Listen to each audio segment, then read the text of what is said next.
Hi everyone, in front of me I've got a OnePlus Ace 2V, and let me share with you how to reset the settings on this device.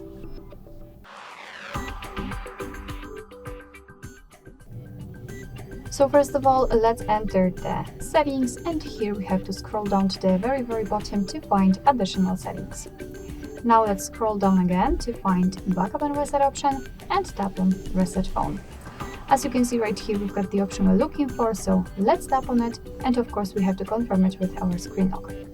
Now let's tap on reset all settings, confirm it, and right now we have to simply wait. As you can see, we've got this information. What is more, you can check it on the, for example, on my example. Basically, I do not have my gestures, so the device just bring back the previous set, so the buttons. Alright, so that will be all. Thank you so much for watching. I hope that this video was helpful, and if it was, please hit the subscribe button and leave the thumbs up.